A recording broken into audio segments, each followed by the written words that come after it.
শাকিব খান এবং মধুমিতা সরকার নতুন জুটি হয়ে আসছে বাংলা সিনেমায়। এর আগে ইদিকা পালও একইভাবে জুটি বেঁধেছিল শাকিব খানের সঙ্গে।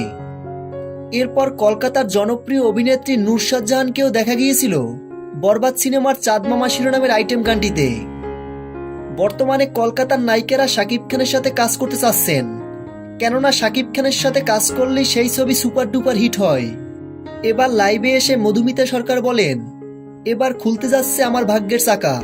আমি এবার শাকিব খানের বিপরীতে নতুন সিনেমায় কাজ করতেছি। খুব শীঘ্রই আমাদের নতুন সিনেমার শুটিং শুরু হতে যাচ্ছে এবং যেটা আমরা কিছুদিন আগেই কনফার্ম করেছি। অন্যদিকে শাকিব খান ও মধুমিতা সরকারের এই জুটি নিয়ে দর্শকদের মাঝে তৈরি হয়েছে নানা আলোচনা ও সমালোচনা। এছাড়াও অনেক গুজব উঠছে সারা দেশ জুড়ে। এখন দেখা যাক শেষ পর্যন্ত কি হয়। তবে শাকিব খানের নতুন সিনেমা ওয়ান আপনের টাইম ইন ঢাকা, এই সিনেমার শুটিং খুব শীঘ্রই শুরু হতে চলছে। অন্যদিকে শাকিব খান নিজের ক্যারেক্টারের জন্য ফিটনেস ঠিক করছেন। কালা জাহাঙ্গীর এই ক্যারেক্টারটি নিয়ে শাকিব খান নিজেও অনেক এক্সাইটেড।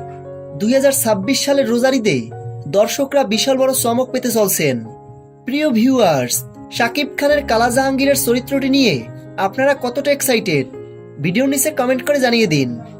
ভিডিওটি ভালো লাগলে একটা লাইক দিয়ে আমাদের সাথে থাকুন।